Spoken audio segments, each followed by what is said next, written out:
Hi everyone, this is Tiffany, Mike, and Pat Jones. Hi. Hello everyone. We're coming live from Bristol in the United Kingdom. We're here to celebrate the opening night of the dyslexia film Michael, which is the story of Mike and Pat Jones. And it premieres globally in about 30 minutes at 7:30. In order to watch it, you go to Silver Prince Pictures, and you can set a reminder for yourself there, but we'll remind you at the end of this broadcast to go over to Silver Prince Pictures and watch the premiere. But Mike and Pat are here to tell you a little bit of their story. You'll see the story tonight in the movie, but they'll introduce a little bit about it. So let Mike introduce himself. If you don't know Mike. Hi everyone. So I'm played in the film by a brilliant young actor called William. He's already won an award, an international film award for his role, and he was absolutely incredible. And then Pat is played by Jane Lunn, and she's really impressive. It's brilliant, yes. And I think we could talk a little bit about how the film got started. So Pat, you met Gordon and Ewing, the director and executive producer, at a charity event for the British Dyslexia Association. That's right. I was collecting a Lifetime Achievement Award, which shows how old I am and how long I've been doing this. And after the dinner and all the presentations, Gordon came up to me, was introduced to me, and asked if he could make a film. He thought it would be interesting to make a film. So Gordon's got dyslexia himself. Yes, and so all the best people have dyslexia. But he's also a world famous best-selling author. Yes, and so I was quite touched by it. But I have to say that a lot of people have said that to me in the past, and I have not bothered with it. But there was something about Gordon. And he did say to me, well, I'm going off to Brazil tomorrow, so I'll get in touch in February, which was a long time away. And I couldn't believe he'd ever get in touch, but he did. And that's how the film came about, really. He just asked us questions to find out how it had all begun. And you connected him with Tiffany and I. Yeah. And we went to meet up with him and Ewing, the director of the movie, who did an incredible job. And we talked about different ideas for a documentary. And then as we were talking, the story of how Pat taught me came out. And they both had this fantastic idea to make a film about Pat and my story. And that's how the film began.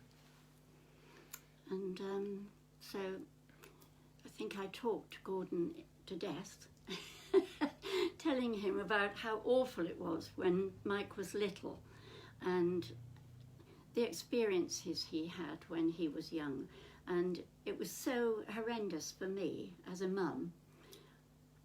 He was wonderful when he was first born and up until the age of about 5, very determined, but interested in everything, huge vocabulary, usual sort of thing, that you think your child is absolutely wonderful, and actually mine was. And then when he went to school, everything changed.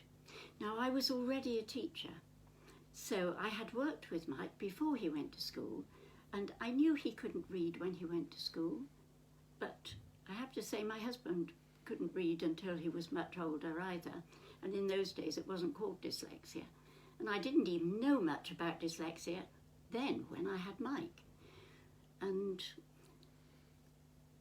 he was so unhappy that I felt I had to do something. He was great at home, he was interested in everything, massive vocabulary, but at school he was a nightmare. And I was trying to get out of going to school all the time, and that some of these scenes are portrayed in the film, so that there's one where I play a trick to try and get out of going to school. I'm not going to give away what that is. You'll see it in the film, but that actually happened, and I was found out and I was made to go to school. But I have to say, I didn't shut you outside the door and say, go to school. I took you. But there were lots of occasions like that. And since then, I've listened to lots of parents who say they have to drag their child to school in the morning because they really don't want to go. And you speak to the teachers and they say, oh, they're fine once they're here, but they're not. When they come home in the evening, it all sparks off again. And I was lucky in one respect because Mike sparked off at school, whereas at home he was fine. He was pretty good at home. He was, but he was, well, occasionally had his moments, but he was exhausted. When he came home, I couldn't do anything with him at all. He had to relax and just play with his toys or watch television. And then once he'd calmed down and he felt better, then we could do things together. Can I read out some comments here? Yeah. Okay, well, first I want to say hello. Enid is watching from California. Hi, Everyone Enid. say hi, Enid. Hi. We'd love to bring you on camera if you want to get on camera. We'd love that. Jane is watching, the lady that played you, the actress. Oh, Jane's really? watching. Jane's Jane, watching. Well done, you. She said she loved every moment of it. Pat is an inspiration to all of the mums. Sunday is watching from Africa. Hi, Sunday. Nice to see you. Sunday is a fantastic dyslexia specialist.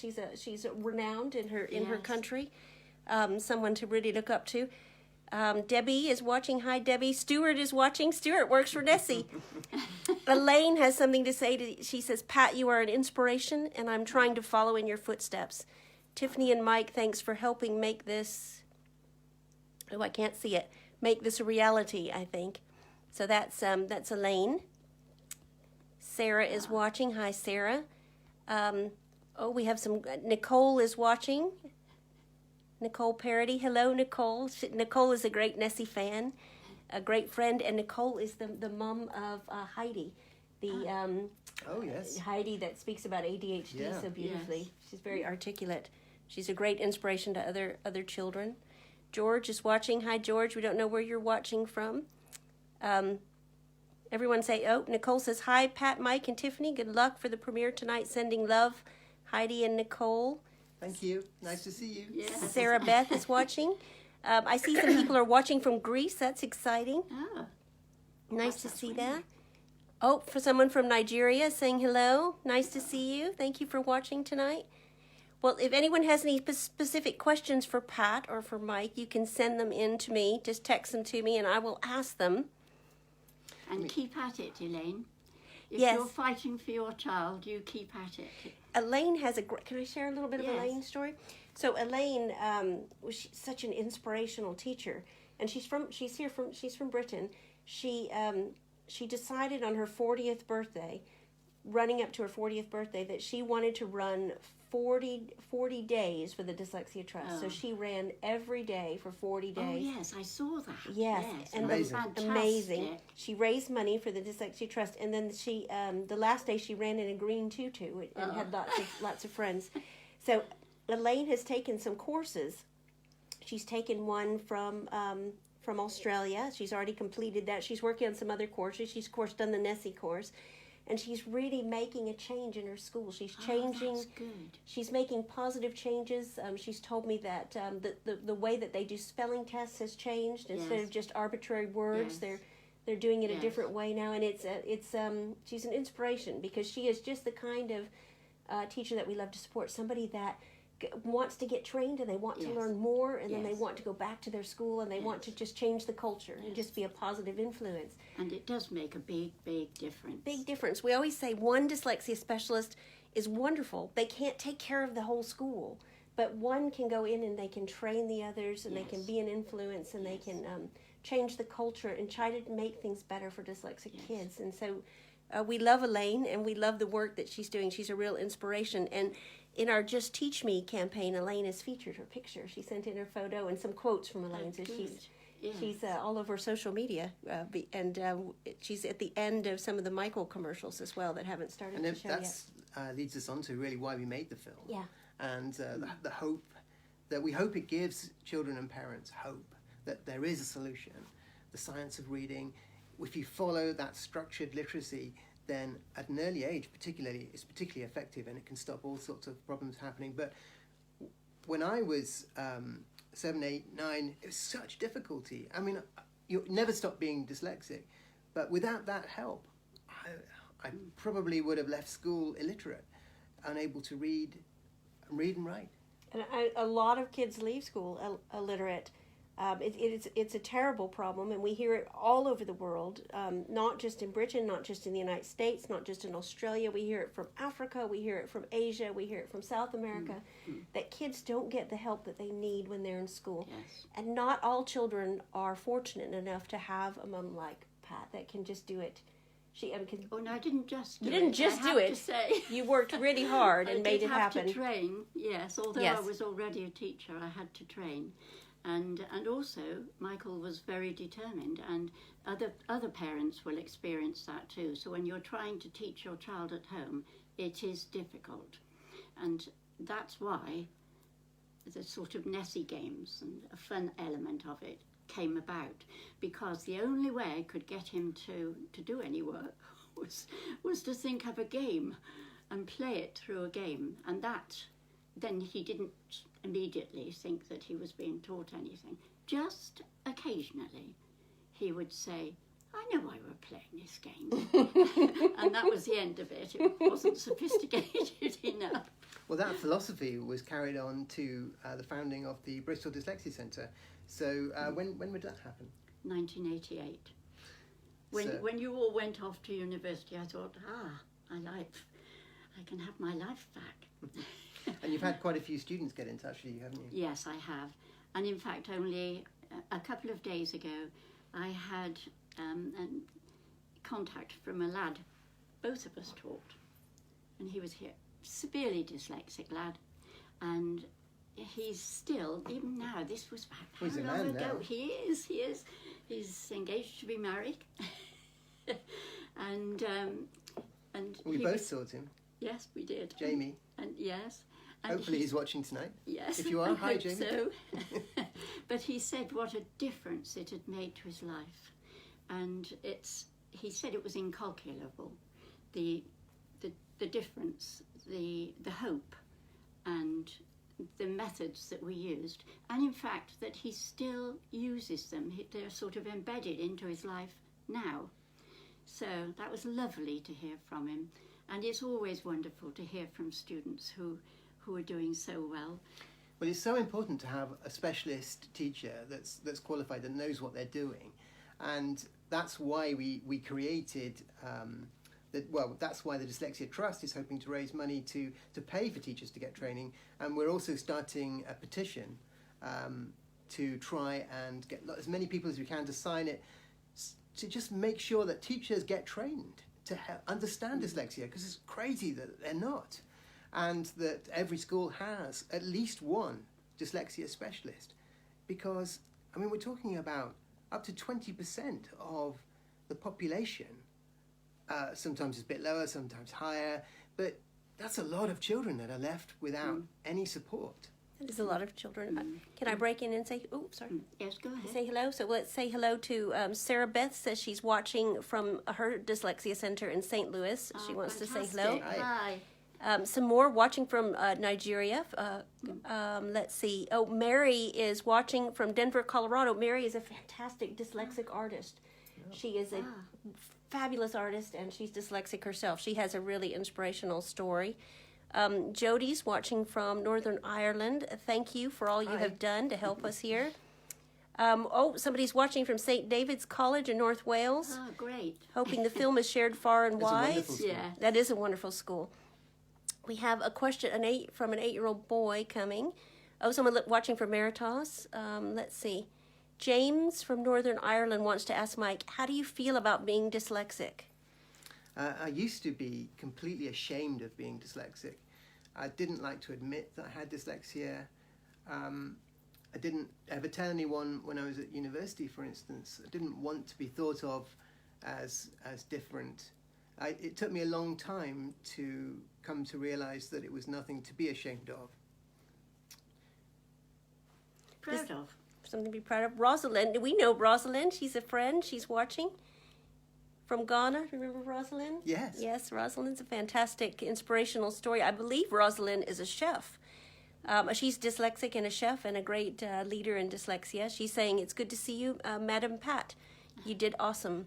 Oh, thank you. I mean, dyslexia is something that's really tough to live with, but if you can learn to be determined and to accept that's part of you, then I think nothing can hold you back. Well, dyslexics they're so creative. They're often very creative. And the very fact that many dyslexics can actually overcome their dyslexia and just scrape through and get their results, just because they use a different way of learning. By the time they're 16, often they will have learnt a few tricks. I read something in the Special Educational Needs journal recently, and it was by a dyslexic, and she said that by the time she was 14, she had until that time listened to all her teachers and done her best, but she still failed. But she decided she was going to change and just do what she thought would be best for her.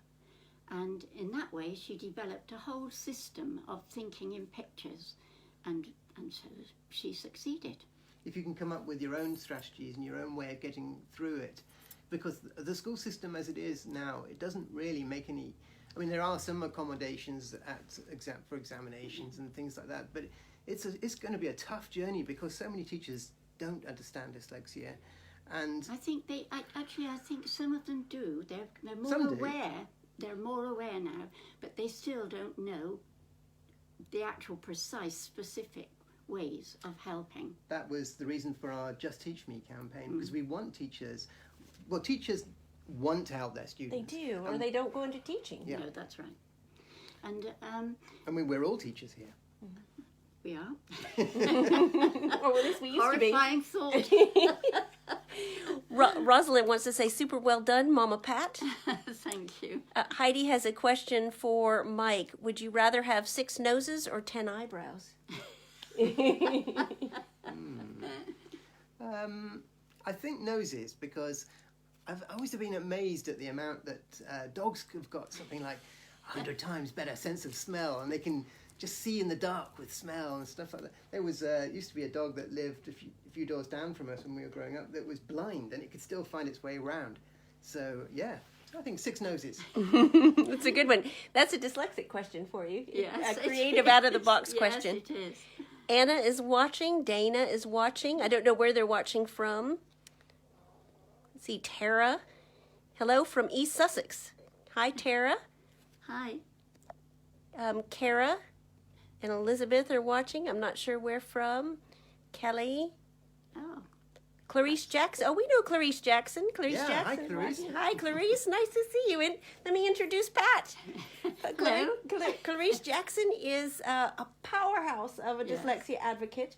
She is she owns a center as well. yes. And I believe she's the head of Decoding Dyslexia in a state. She'll have to remind me which state that is, but she's has a great center there, and she's a great advocate, and she's well known in decoding dyslexia. Great. Yep. Well And done, you. Yep, and I believe she has a dyslexic daughter, and I think that's how she Yes, got started yes. doing So that. many people with dyslexic, mothers with dyslexic Yes. children, find ways to help them. Manabina is watching. We know Manabina from Yeah. India. Hello, she's watching us in India. We love Manabina. Mona's watching from the Nessie Center in Midland, Texas. Hi, Mona. Hi, Texas. Nice to see you. And Danae is watching. Nice to see you, Danae. I don't know if my centre know about this. Really? No. I didn't know that we were having a So, meeting before. I have some questions. okay. Yep.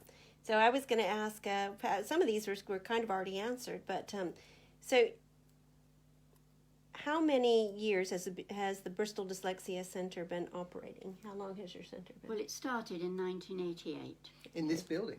in this building we're in the because this was my home originally. But and so my husband got absolutely fed up with me teaching in the lounge. He just couldn't go in there. So so it gradually spread. We moved into a flat, not us. The Dyslexia Centre moved into a flat, and gradually it took over this building. It's a large building, 5 floors. And now Mike and I are taking it back and putting up crazy wallpaper. So how many teachers did you start with? Just one or just two? me to start with, and then I found I had too many children to cope with, so I took on another teacher. So how many children do you think you've taught there? Thousands. Once it really got going, I should think 1990, it was really flourishing, and I had more than 2 of us.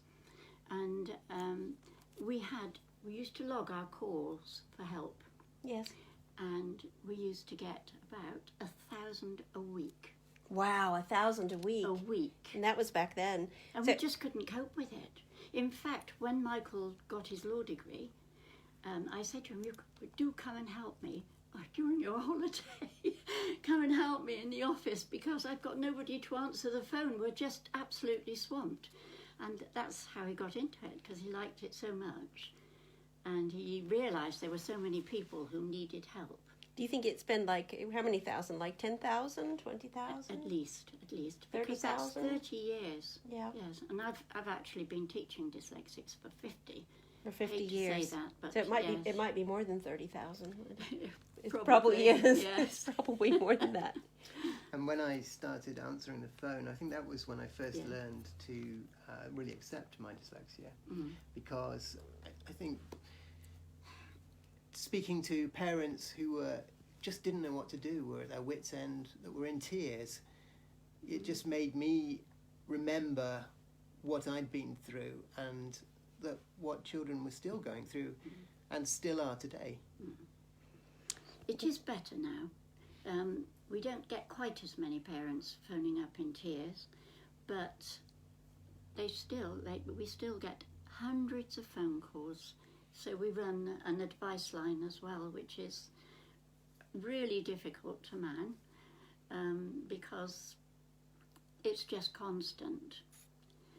But at least now we have an assessment centre, and we have the Dyslexia Centre, and in '93 we had so many children who wanted to stay at the centre. They hated school and they weren't getting on there, so I started a small school with 8 students. And I thought, oh really, I don't want to do this. I don't want to take on the responsibility of a school as well. But I felt I had to. And now that's grown into Belgrave Special School, and we teach. It's a miracle, because the children come in really broken, and 75% of them are on EHCPs, which is like the old statements where you can get funding through the government, and they leave us doing wonderfully. Just had an email from a parent saying that her son, she thought he would never go anywhere. She thought he was, he just didn't have it in him. And when he left school, he got his results, he got through his GCSEs, and now he's been accepted at college, and he's going on to do a university degree, which is amazing. Amazing. It's wonderful. It is. It's amazing what you can do if you have the right sort of teaching when you're young.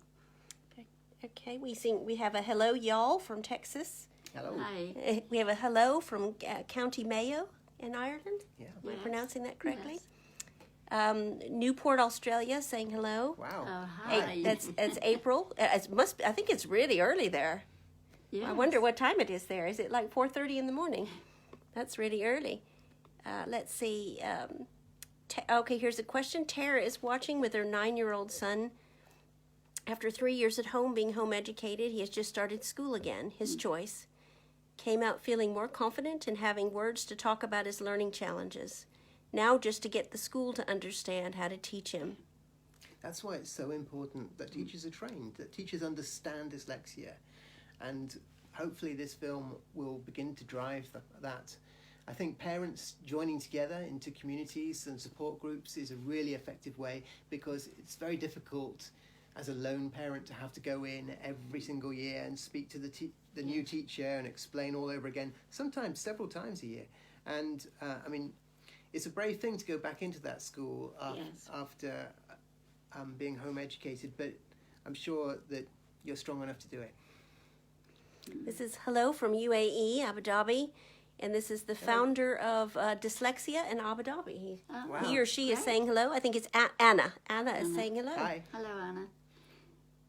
Jane is saying hello. Also, can I say, for parents at home, the Nessie program helps teachers. It can direct teachers.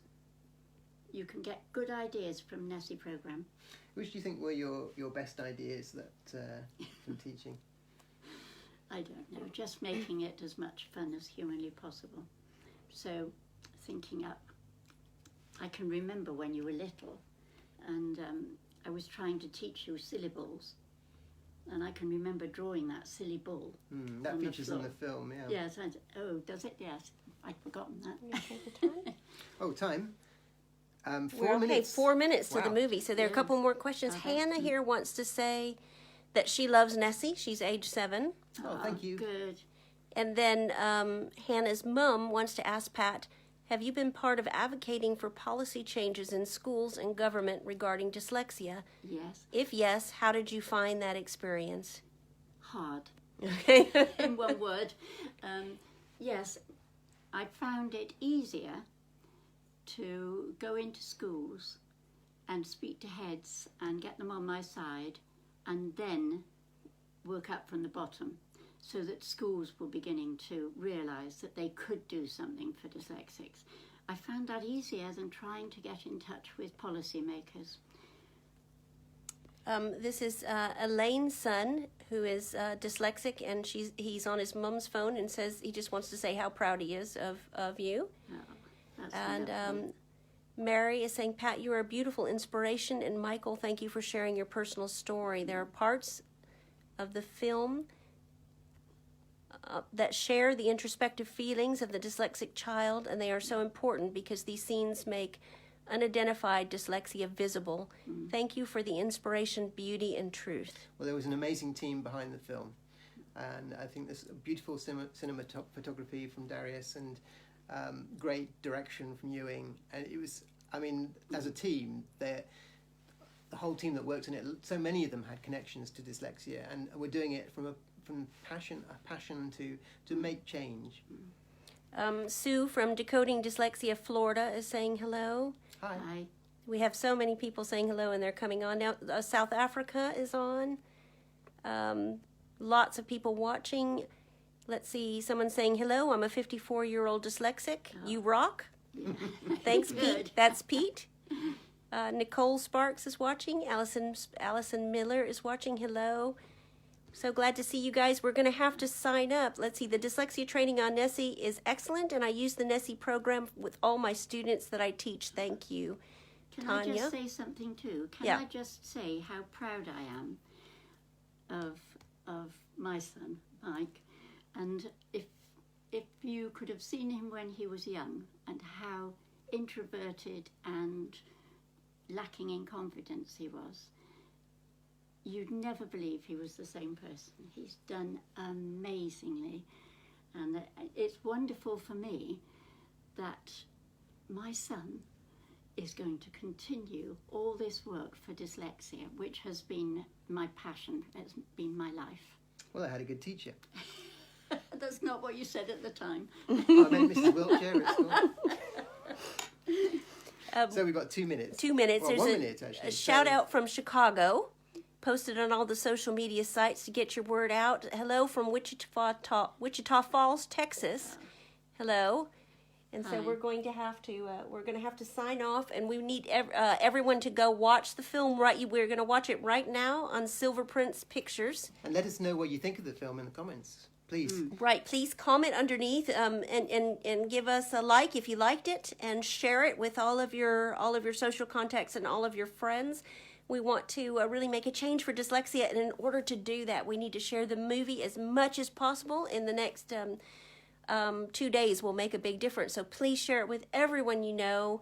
If you liked it, give us some comments and tell us what you thought.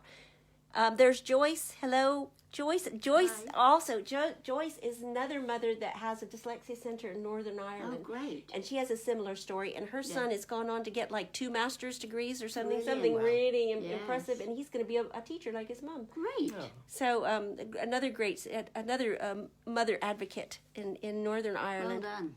Joyce. So we hope to meet her someday if we can if we can get through all of this stuff and travel a little easier. Okay, well, it's 7:30, so... Okay, so everybody go over to Silver Prince Pictures. We're going to watch it there. And Mike and I will be back on live after the movie to answer a few more questions. Will we? Okay. That's what I thought. Okay. Okay, Bye, bye everyone. everyone.